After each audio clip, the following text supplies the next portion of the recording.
Hello दोस्तों, स्वागत है आपका हमारे चैनल स्मार्ट एजुकेशन क्लासेस में। तो देखिए, आज आपके लिए केबीएस पीआरटी जो हम सीरीज चला रहे हैं, तो उसमें आज का आपका जो टेस्ट है वो है ईवीएस यानी कि इन्वायरमेंटल स्टडीज का सेट एच। ठीक है ना। इसके पहले हमने काफ़ी सेट जो है डिस्कस कर लिए हैं, जिसमें हमने हिंदी के जो है 20 सेट डिस्कस कर लिए हैं और ईवीएस के हम एच के पहले के सारे जो सेट है वो कर चुके हैं। ठीक है ना। और इसमें काफ़ी इम्पोर्टेंट 20 टेस्ट है, तो बहुत महत्वपूर्ण है आपके केबीएस पीआरटी एग्ज़ाम के लिए। ये बुक देख रहे हैं आप, ये बुक नहीं, बेसिकली इसमें जो 20 टेस्ट दिए गए हैं पीआरटी के लिए। तो ये प्रतीक सवालिक जी द्वारा लिखी गई है बुक, और इस बुक का अगर पीडीएफ लिंक चाहते हैं आप, ये टेस्ट हैं, इनका पीडीएफ आपको डिस्क्रिप्शन में लिंक दिया है, वहाँ से जाकर डाउनलोड कर सकते हैं। और अगर आप बुक परचेज करना चाहते हैं तो अमेजोन का लिंक भी हमने दिया है, वहाँ से जाके आप परचेज कर सकते हैं। और अगर आप हमारे चैनल पर नए आए हैं तो चैनल को सब्सक्राइब करेंगे और साथ ही बेल आइकन दबा दें, जिससे आपको आने वाले वीडियोज़ का अपडेट मिलता रहेगा। और काफ़ी डिटेल्ड एक्सप्लेनेशन आपको मिलती है हमारे वीडियोज में। अगर आप पुराने जो है हमसे जुड़े होंगे तो आप ज़रूर जानते होंगे, अगर नहीं है पता तो इस वीडियो को पूरा देखिए। चलिए शुरुआत करते हैं। इसके पहले आप वीडियो लाइक शेयर भी किया करें। चलिए, पहला प्रश्न जैसा कि आपसे पूछा गया है कि काले हिरन, हाथी, अजगर और सुनहरी बिल्ली एक साथ जंगल में क्या प्रतिनिधित्व करते हैं। यानी कि अगर ये सब रह रहे हैं एक जंगल में तो ये क्या कहलाएंगे, जीव कहलाएंगे, वनस्पति, पारिस्थितिकीय तंत्र या प्रजातियां यानी कि स्पीसीज कहलाएंगी। बताइए क्या कहलाएंगी। तो देखिए, अगर काले हिरन, हाथी, अजगर और कई सारे जानवर एक साथ रह रहे हैं तो वे क्या कहलाते हैं आपके, बेसिकली हम उन्हें फौना कहते हैं। आपने दो टर्म पढ़ी होंगी, एक होती है आपकी फ्लोरा और एक होती है आपकी फौना। ठीक है ना। फौना हम करती हैं जंतुओं के लिए प्रयोग, और जो फ्लोरा है वो पौधे और वनस्पति के लिए हम प्रयोग करते हैं। तो फौना क्या कहलाता है, फौना किसी क्षेत्र विशेष में जो पाए जाते हैं जंतु, हम उनके लिए, पशु पक्षियों के लिए उनके समूह को कहते हैं। और जो है फ्लोरा क्या कहलाता है, फ्लोरा जहाँ पर पेड़ पौधों के समूह रहते हैं उसे हम फ्लोरा कहते हैं। ये फ्लोरा एंड फौना जो है एक टर्म होती है। चलिए, 132वां प्रश्न है आपसे कि ओजोन परत ह्रास हो रहा है, क्यों हो रहा है। यानी कि जो ओजोन डिप्लेशन बेसिकली हो रहा है वो क्यों हो रहा है। बताइए, मोटर गाड़ियों का अत्यधिक उपयोग से, दूसरा है औद्योगिक इकाइयों का अत्यधिक निर्माण हो रहा है, तीसरा है और मनुष्य निर्मित यौगिकों का, जिसमें फ्लोरीन और क्लोरीन दोनों के यौगिक शामिल हैं, अत्यधिक उपयोग से होना इनका, और अत्यधिक वनों की कटाई। तो बताइए, जो मेनली कारण है ओजोन डिप्लेशन का वो क्या है। तो इसका जो सही उत्तर है वो है आपका ऑप्शन नंबर 3 कि मनुष्य के द्वारा जो निर्मित यौगिक हैं, जिसमें बेसिकली फ्लोरीन और क्लोरीन है, उनका अत्यधिक उपयोग। कल हमने आपको इसके पहले वीडियो में भी डिस्कस किया था कि बात करें हम ओजोन की, तो ओजोन आपको डे भी याद रखना है कि ओजोन डे, ओजोन दिवस कब होता है, तो वो आपका 16 सितंबर को ये मनाया जाता है। पहली बार कब मनाया गया था, 1995 में मनाया गया था। और इसकी 2020 की आपको थीम भी याद रखनी है, तो वो है आपकी 32 ईयर्स एंड हीलिंग। ठीक ना, एंड हीलिंग। यहाँ हीलिंग का जो तात्पर्य है वो क्या है, रिकवरी ऑफ ओजोन लेयर। ठीक है ना। ओजोन ये भी पूछा जाता है आपसे कि ओजोन कहाँ पाई जाती है, तो आपकी समताप मंडल में पाई जाती है, ये भी आप याद रखेंगे। ठीक है ना। प्रभावी बेसिकली गैस जैसे आपकी फ्लोएन हो गई, हेलोन, क्लोरीन, कार्बन, फ्लोरीन, ये सारी गैसें आपको इनकी जगह भी देखने को मिल सकती हैं। ठीक है ना। ओजोन लेयर से, ओजोन से आपका कौन सा एक प्रोटोकॉल है, वो है आपका मॉन्ट्रियल प्रोटोकॉल। मॉन्ट्रियल प्रोटोकॉल जो 1987 है, उसका संबंध भी आपका ओजोन से है। चलिए आगे बढ़ेंगे हम 133वें प्रश्न की तरफ। तो आपसे जो 133वां प्रश्न पूछा गया है कि निम्नलिखित में से कौन सा रोग जो है प्रोटोजोआ प्राणियों के द्वारा होता है। मलेरिया होता है, इन्फ्लुएंजा होता है, एड्स होता है या फिर हैजा। बताइए क्या होता है। तो आपको पता होना चाहिए कि इसका उत्तर है आपका मलेरिया, क्योंकि मलेरिया आपका किससे होता है, प्लाज्मोडियम जो है, अब होता बेसिकली ये होता है प्लाज्मोडियम से, प्रोटोजोआ से। जो इसका जो वाहक होता है वो कौन होता है आपका, मादा एनाफ्लीज मच्छर। जो मादा एनाफ्लीज मच्छर है उसके काटने से ये फैलता है। ठीक है। चलिए बात करें इन्फ्लुएंजा की, तो इन्फ्लुएंजा क्या है, आपका एक वायरस से होने वाला रोग है जो आपकी श्वास नली, जहाँ से आप श्वास लेते हैं, उस पर इफेक्ट करता है। एड्स आपका एचआईवी वायरस से होता है, आपको हमने बता दिया। और हैजा की बात करें तो हैजा एक प्रकार से कोलराई जीवाणु, कोलराई जीवाणु जो होता है उससे ये फैलता है, ठीक है ना। दलदली जो राम यानी कि दलदली क्षेत्र हैं जहाँ पर कीचड़ बहुत है, ये उनसे हो जाता है। 134वां प्रश्न है कि महासागरीय तापीय ऊर्जा का कारण है, क्या है? महासागरों में तरंगों द्वारा संचित ऊर्जा, महासागरों में विभिन्न स्तरों पर ताप में अंतर, तीसरा है महासागरों में विभिन्न स्तरों पर दाब में अंतर, और चौथा दिया है महासागर में उत्पन्न ज्वार। बताइए इसका उत्तर क्या होगा कि महासागरों में जो ओशियनिक थर्मल एनर्जी है, ये क्या है इसका कारण? तो इसका जो कारण है बेसिकली वो है आपका 134 का जो उत्तर होगा वो ऑप्शन नंबर 2, यानी कि महासागर में जो विभिन्न स्तरों पर ताप में वृद्धि। आपने देखा कई महासागर हैं, आपके प्रशांत महासागर हो गया, हिंद महासागर हो गया, तो इनका जो ताप है वो हर जगह अलग अलग होता है, तो उसके कारण जो है ये आपकी ओशियन थर्मल एनर्जी उत्सर्जित होती है। चलिए आगे बढ़ेंगे। 135वां प्रश्न है, इंपॉर्टेंट है कि पदार्थों के निम्नलिखित वर्णों में से कौन से वर्ग या वर्ग में केवल जो है गैर जीव निम्नीकरण वस्तुएं हैं। देखिए अगर हम हिंदी में इसकी यूज करें तो नॉन बायोडिग्रेडेबल, इनका अर्थ है कि जिनका जो है उपयोग यानी कि जो चीज़ें नष्ट नहीं हो सकती हैं आसानी से या नष्ट होंगी नहीं, तो ऐसी कौन सा ग्रुप है? बताइए। लकड़ी, कागज, चमड़ा।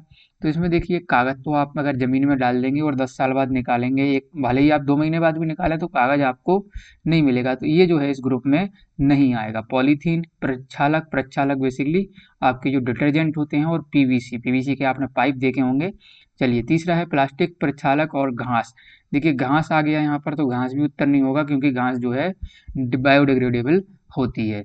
चलिए चौथा दिया है प्लास्टिक, बेकेलाइट। बेकेलाइट क्या होता है? बेसिकली आपने अपने स्विच देखा होगा, आपके रूम में अगर बोर्ड लगा है तो उसमें स्विच लगे हैं वो क्या है? आपके बेकेलाइट है, ठीक है, जो आसानी से जलते नहीं है और उनमें आपका करंट भी कम आता है, यानी कि अच्छे कुछ अलग करंट नहीं लगता है आपको उनसे। और डीडीटी। बताइए क्या होगा? तो आपके देखिए दो ही उत्तर बचे हैं, पहला और चौथा। तो नहीं नहीं, दूसरा बचा है, दूसरा और चौथा, तो किस में है? आपका ऑप्शन नंबर 4 में। तो ऑप्शन नंबर 4 जो है इसका सही उत्तर हो जाएगा। चलिए आगे बढ़ेंगे। 136वां प्रश्न है कि चिपको आंदोलन से मिलने वाला महत्वपूर्ण संदेश कौन सा है? वन संरक्षण प्रयासों में समुदाय को शामिल करना, दूसरा है वन संरक्षण प्रयासों में समुदाय की उपेक्षा करना, तीसरा दिया विकास कार्यक्रमों के लिए वन के जो है वृक्षों को काट डालना, वृक्षों को काट डालना, ठीक है, और चौथा है सरकारी एजेंसियों को निर्विवाद रूप से यह अधिकार होता है कि वे वनों के वृक्षों को काटने के लिए आदेश दे सकें। तो बताइए चिपको आंदोलन का अच्छा जो मैसेज था वो क्या था? तो इसका उत्तर है आपका ऑप्शन नंबर 1, वन संरक्षण प्रयासों से समुदाय को जो संरक्षण प्रयास हैं उनमें हमें आपकी कम्युनिटी समुदाय को शामिल करना है। बात करें चिपको आंदोलन, चिपको आंदोलन कहाँ पर हुआ था, कौन में स्टेट में? ये हुआ था आपका उत्तराखंड, और लेकिन जब ये यूपी से अलग नहीं हुआ था, क्योंकि कब हुआ था? ये हुआ था आपका 1970 में, ठीक है ना। चिपको आंदोलन, ठीक है, यूपी का भाग था आपका, और इसका जो मुख्य संबंध है वो है सुंदरलाल बहुगुणा। ये भी पूछा जाता है सुंदरलाल बहुगुणा का जो संबंध है वो किससे है? तो वो है आपका इससे, चिपको आंदोलन से। हुआ क्या था कि यहाँ पर जो है गवर्नमेंट ने आदेश दिए कि आप वनों को काटें, तो लोगों ने बेसिकली यहाँ की जो स्त्रियां थी, महिलाएं थी, उन्होंने क्या किया? पेड़ों से ऐसे ये लिपट गए लोग, ठीक है। तो इन्होंने कहा कि अगर आप पेड़ों को काट रहे हैं तो इसके पहले आपको हमें हानि पहुंचानी होगी, ठीक है। तो ये बेसिकली पूरा मूवमेंट हुआ था। चलिए आगे बढ़ेंगे नेक्स्ट प्रश्न की तरफ कि नीलगिरी जीवमंडल भंडार कहाँ पर स्थित नहीं है? बात पूछी गई है कि नहीं है, क्योंकि ये जो है नीलगिरी एक काफी फैला हुआ एरिया है, और ये भारत का जो है पहला बायोस्फीयर रिजर्व भी है। कब बना था? ये 1986 में जो है घोषित किया गया था। तो ये कहाँ पर नहीं है? तेलंगाना, तमिलनाडु, केरल या कर्नाटक। तो ये नहीं पड़ता है आपका तेलंगाना, क्योंकि तमिलनाडु, केरल और कर्नाटक में ये पड़ता है। इसमें देखिए कई चीजें आपकी शामिल की जाती हैं, जैसे आपका जो साइलेंट वैली नेशनल पार्क है वो भी आपका नीलगिरी बायोस्फीयर रिजर्व में आता है। ये कहाँ पर है? साइलेंट वैली अगर पूछा जाए तो ये पड़ता है आपका केरल में, ठीक है। इसके बाद आपका मुकुर्थी, मुकुर्थी जो इसका पार्ट है वो आपका कहाँ पड़ता है? ये आपका तमिलनाडु में पड़ता है, ठीक है ना। मुकुर्थी जो है तमिलनाडु में पड़ता है। और इसके बाद आपका मधुमलाई, मधुमलाई बात करें मधुमलाई की, तो ये भी आपका जो मधुमलाई जो है ये मधुमलाई टाइगर रिजर्व, ये भी आपका नीलगिरी बायोस्फीयर का रिजर्व का पार्ट है, जो आपका तमिलनाडु में पड़ता है। बात करें हम एक और सत्यमंगलम, सत्यमंगलम टाइगर रिजर्व, तो ये भी आपका तमिलनाडु में है, जो कि किसका पार्ट है? वो किया जो आपका नीलगिरी का पार्ट है। केरल की अगर बात करें तो केरल में हमने देख लिया है साइलेंट वैली, और इसके बाद आप याद रखेंगे वायनाड, जो वायनाड वाइल्ड लाइफ सेंचुरी है वो भी आपकी केरल में पड़ती है, जो इसका पार्ट है। और इसके बाद है अरामलम, अरालम, ठीक है ना, अरालम, अरालम इसे हम बोलेंगे।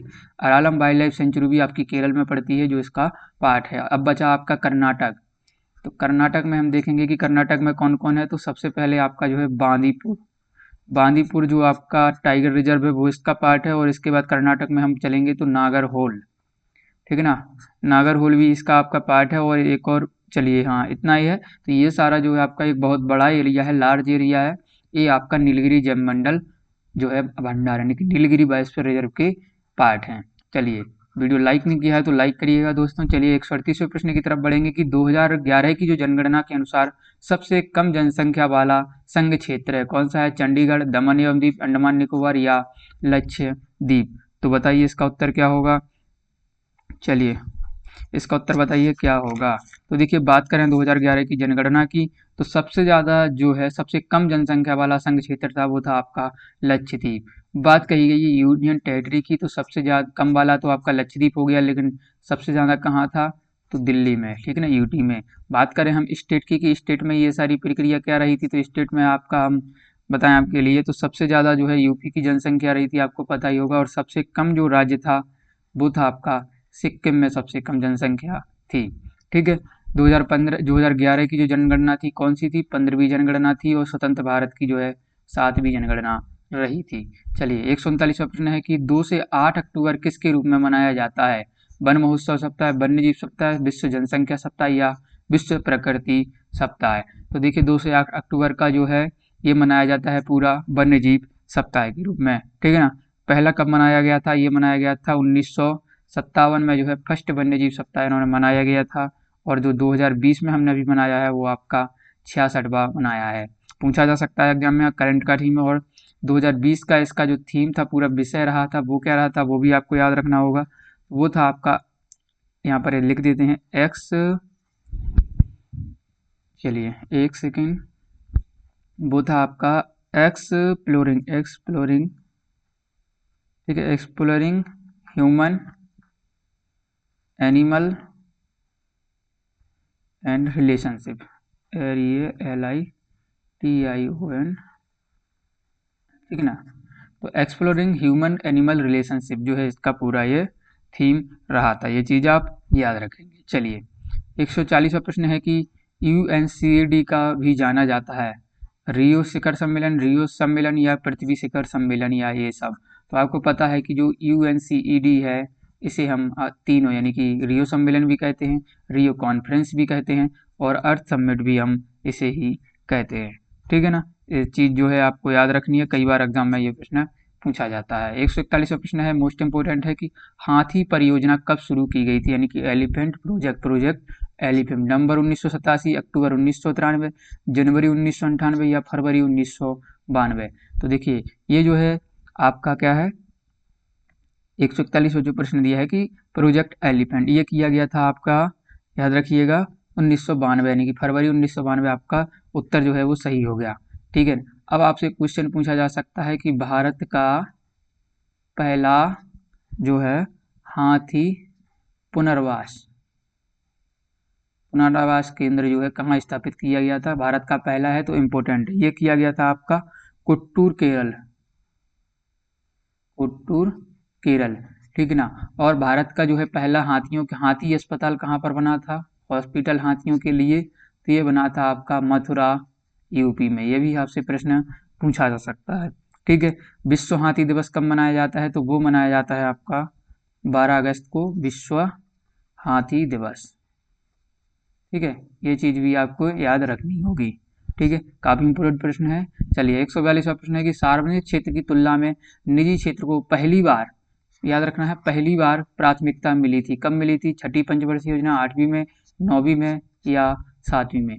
तो देखिए ये जो है सबसे पहली बार मिली थी आपकी 7वीं पंचवर्षीय योजना। 7वीं पंचवर्षीय योजना कब से कब तक थी? 1985 से और 1990 तक, 1985 से 1990 तक। इस समय जो PM थे आपके राजीव गांधी जी थे, और इन्होंने तकनीकी सुधार में इस पंचवर्षीय योजना में काफ़ी सुधार हुआ था।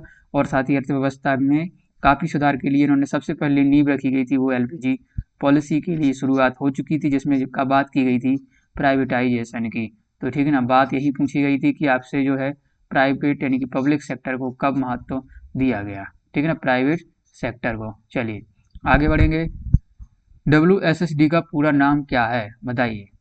WSSD का पूरा नाम, तो देखिए वीडियो लंबा नहीं हो, आपको 10 सेकंड का समय है, आप इसे पढ़ सकते हैं, इसके बाद हम आपको उत्तर बता देते हैं, ठीक है। अगर अभी भी आपने वीडियो को लाइक नहीं किया है तो लाइक कर दीजिएगा। इसका जो उत्तर है वो है आपका option number 4, world summit on sustainable development, ठीक है। तो ये चीज़ आपको करते करते याद हो जाएगा कि आप इनका जो फुल फॉर्म है वो आसानी से बता पाएंगे। चलिए, कब ये बेसिकली बना था आपका 26 अगस्त और इसके बीच में 4 सितंबर 2002 के बीच में आपकी जो है जोहान्सबर्ग में एक मीटिंग हुई थी जिसमें ये पूरा जो है प्रोग्राम हुआ था, ठीक है। चलिए आगे बढ़ेंगे। दुधवा राष्ट्रीय उद्यान कहाँ पर है, मोस्ट इम्पोर्टेंट, यूपी में है, केरल में है, महाराष्ट्र में है और एमपी में। कहाँ पर है, देखिए दुधवा। दुधवा आपका ऐसा स्टेट है जहाँ पर एक ही जो है नेशनल पार्क है, वो है यूपी में एक ही नेशनल पार्क है, दुधवा राष्ट्रीय उद्यान, ठीक है। चलिए बात करेंगे हम केरल की, तो केरल में आपका क्या क्या पड़ता है। केरल में मोस्ट इम्पोर्टेंट जो आपको याद रखना है वो है आपका साइलेंट वैली नेशनल पार्क, ठीक ना, पेरियार नेशनल पार्क और अनमुड़ी नेशनल पार्क यानी कि अन्नमुदी नेशनल पार्क, ये आपके केरल में पड़ते हैं। बात करेंगे हम, इस साइड लिखते हैं महाराष्ट्र की। महाराष्ट्र में आपको कौन कौन याद रखना है, तो आप रखेंगे संजय गांधी, ठीक है, संजय गांधी को याद रखेंगे, चंदौली याद रखेंगे और इसके बाद तदोवा कई बार पूछा जाता है, तदोवा हो गया, पेंच हो गया, ठीक है, नवागांव हो गया और इसके बाद गूगामल। ये सारे कहाँ हैं आपके महाराष्ट्र में। हम बात करेंगे एमपी में इम्पोर्टेंट हैं, तो कूनो नेशनल पार्क हो गया आपका, माधव हो गया, पन्ना हो गया, कान्हा हो गया, ठीक है। इसके बाद फॉसिल्स जिसे हम हिंदी में कहेंगे जीवाश्म, ये भी इम्पोर्टेंट है, पूछा जाता है, और सतपुड़ा। ये सारे जो है आप नेशनल पार्क देख रहे हैं ये आपके एमपी यानी कि मध्य प्रदेश में पड़ते हैं। चलिए आगे बढ़ेंगे। 145वां प्रश्न है कि राजा राम मोहन राय ने सती प्रथा के खिलाफ एक अभियान शुरू किया जिसके परिणाम स्वरूप इस पर किस वर्ष में प्रतिबंध लगा दिया गया था, यानी कि किस वर्ष जो है सती प्रथा बंद कर दी गई थी, 1856, 1829, 1929 या 1891। तो देखिए ये सब हुआ था, आपका मूवमेंट जो हुआ था पूरा 1829 में हुआ था। ऑप्शन नंबर 2 जो है आपका सही उत्तर हो जाएगा। इस समय कौन था, इस समय आपके थे लॉर्ड विलियम वेंटिक। इस समय जो है वेंटिक आपका जो है गवर्नर जनरल था। पूरा मूवमेंट क्या हुआ था कि जो इस समय ये जो वेंटिक है वो क्या कहलाता था, बंगाल का अंतिम गवर्नर जनरल। ये चीज़ आप याद रखेंगे, भले ही हिस्ट्री की है लेकिन हिस्ट्री भी आपसे पूछी जाती है, ठीक है। गवर्नर जनरल, बंगाल का अंतिम गवर्नर जनरल और भारत का पहला, क्योंकि जो बंगाल का अंतिम गवर्नर जनरल था वो भारत का पहला गवर्नर जनरल कहलाने लगा था, ठीक है। तो लॉर्ड विलियम बेंटिक इस समय ये था, और इसी समय क्या हुआ था, जो भारत की आधिकारिक भाषा है वो इंग्लिश को घोषित कर दिया गया था। चलिए 146वां प्रश्न है कि पृथ्वी की सतह से प्रारंभ करते हुए वायुमंडल के विभिन्न परतों का निम्नलिखित में से सही क्रम कौन सा होगा। तो ये 4 आपको ऑप्शन दिए गए हैं, 10 सेकंड का समय है, आप बताइए इसका उत्तर क्या होगा। तो देखिए वे बात पूछी गई है, मान लीजिए ए आपका अर्थ का सरफेस है और ए आपके जो है क्या है, पूरा आसमान है। तो आपको इस क्रम में बताना है कि पहले क्या आएगा, फिर क्या आएगा और फिर क्या आएगा, ठीक है। तो बात करेंगे हम, तो देखिए सबसे पहले आता है आपका क्या, ऑप्शन नंबर 1 सही है आपका, ठीक है, क्या, क्षोभ मंडल, क्षोभ मंडल। इसके बाद समताप मंडल जहाँ पर ओजोन लेयर होती है, इसके बाद मध्य मंडल, इसके बाद ताप मंडल और इसके बाद बहिर्मंडल। तो देखिए अगर आप पहला और आखिरी भी याद रखते हैं तो आप इस ऑप्शन को गलत कर देंगे, इसको गलत कर देंगे, ठीक है। अब आप थोड़ा इसमें कंफ्यूज होंगे तो आपको क्रम याद रखना है ये, और ये CTET में भी प्रश्न पूछा गया है, ठीक है। चलिए आगे है 147वां प्रश्न की सहारा मरुस्थल के विषय में निम्नलिखित में से कौन सा सही है, सही पूछा गया है। यह ठंडे प्रकार का मरुस्थल है, यह एक समय हरा भरा मैदान था, यह केवल बालू की विशाल परतों से ढका हुआ है, या यह यूरोपीय महाद्वीप में स्थित है। बताइए सहारा, सहारा बताइए। ये पढ़ते हैं, देखिए अफ्रीका के उत्तरी भाग में, तो ऑप्शन नंबर 4 गलत हो गया, ठीक है ना। और अटलांटिक सागर से लाल सागर तक ये फैले हुए हैं, और ये क्या है बेसिकली, ये एक समय हरा भरा मैदान था लेकिन अब ये सूख चुके हैं, ठीक है, एक डेजर्ट के रूप में परिवर्तित हो चुके हैं। चलिए आगे बढ़ेंगे। 148 मृदा परिच्छेदिका कि निम्नलिखित परतों में से किस में जो है ह्यूमस बेसिकली क्या होता है, एक ऐसी मिट्टी होती है जो अधिक उपजाऊ होती है। तो ये कहाँ पर पाया जाता है, ऊपरी मृदा में, अपक्षय चट्टान में, जनक चट्टान या उपमृदा। तो ये पाया जाता है आपकी जो मिट्टी है उसकी जो टॉप सरफेस होती है, टॉप सॉइल होती है, उसमें ये ह्यूमस पाया जाता है। चलिए 149वां प्रश्न है कि निम्नलिखित फसलों में से कौन सी फसल जो है वो सु सुअपवाहित दुमत मृदा में सबसे अच्छी तरह उगती है, ठीक है ना, grow best in well drained loamy soil. बताइए किसमें, कॉफी, कपास, चाय या जूट। तो देखिए इसका जो उत्तर है वो है आपका कॉफी, ठीक है ना। कॉफी की हम बात करें तो कॉफी में होता क्या है, इसमें हमने देखा था, चलिए हाँ ठीक है, 149 का जो उत्तर है वो है आपका कॉफी। कॉफी की बात करेंगे तो इसके लिए क्या है, मृदा गहरी होनी चाहिए, ठीक है ना, और क्या, भुरभुरी होनी चाहिए, यानी कि ज़्यादा वो है कंकड़ी ना हो, और ह्यूमस होना चाहिए इसमें ज़्यादा, और साथ के इसके साथ अम्लीय मिट्टी भी होनी चाहिए आपकी, किसके लिए, का जो कॉफ़ी है उसके लिए। सबसे ज़्यादा भारत में जो उत्पादन कौन सा राज्य करता है कॉफ़ी का, तो वो करता है आपका कर्नाटक, ठीक है। चलिए आगे बढ़ेंगे। 150वां प्रश्न है, आज का अंतिम प्रश्न है कि औद्योगिक जोखिमों को कम करने के लिए निम्नलिखित उपायों में से किस एक को उपाय नहीं माना जाता है। विषैले पदार्थों की भंडारण क्षमता की सीमा होनी चाहिए। दूसरा है उद्योगों में प्रदूषण नियंत्रण के उपाय को उन्नत किया जाना चाहिए। तीसरा है घने बसे आवासीय क्षेत्र औद्योगिक क्षेत्र के निकट होने चाहिए। और चौथा दिया है आग की चेतावनी और अग्निशमन की व्यवस्था को उन्नत किया जाना चाहिए। तो औद्योगिक जोखिम को कम करना है तो भाई अग्निशमन तो चाहिए है, तो आपका उत्तर नहीं होगा क्योंकि यहाँ पर नहीं बताना है, ठीक है। दूसरा दिया है उद्योगों में प्रदूषण नियंत्रण के उन्नत किया जाना चाहिए, बिल्कुल किया जाना चाहिए, तो ये उत्तर नहीं है। विषैले पदार्थ की भंडारण क्षमता की सीमा होनी चाहिए, बिल्कुल नहीं होनी चाहिए। अगर कई जो है उद्योगों को नुकसान हो रहा है तो हमें इनकी आवश्यकता पड़ती है। तो उत्तर है आपका ऑप्शन नंबर 3 कि घने बसे आवासीय क्षेत्र जो है औद्योगिक क्षेत्रों के निकट होने चाहिए। ये चीज गलत है। जो आबादी वाले क्षेत्र हैं वो बेसिकली जो है उद्योग हैं आपके, उनसे दूर होने चाहिए क्योंकि उनसे जो है प्रदूषण होता है और लोग बीमार हो जाते हैं। तो ये थे आज के 20 प्रश्न आपके एनवायरमेंटल स्ट्रेटजी के सेट जो है एच हमने डिस्कस कर लिया है। इसके आगे भी हम डिस्कस करते रहेंगे। वीडियो को लाइक नहीं किया तो लाइक करिए, शेयर भी करिएगा, और अभी तक आपने सब्सक्राइब नहीं किया है तो सब्सक्राइब कर ले, क्योंकि आप कोई भी टीचिंग एग्जाम की तैयारी कर रहे हैं तो ये चैनल काफी आपके लिए हेल्पफुल होगा। धन्यवाद, अगले वीडियो में मिलेंगे। जय हिंद, जय भारत।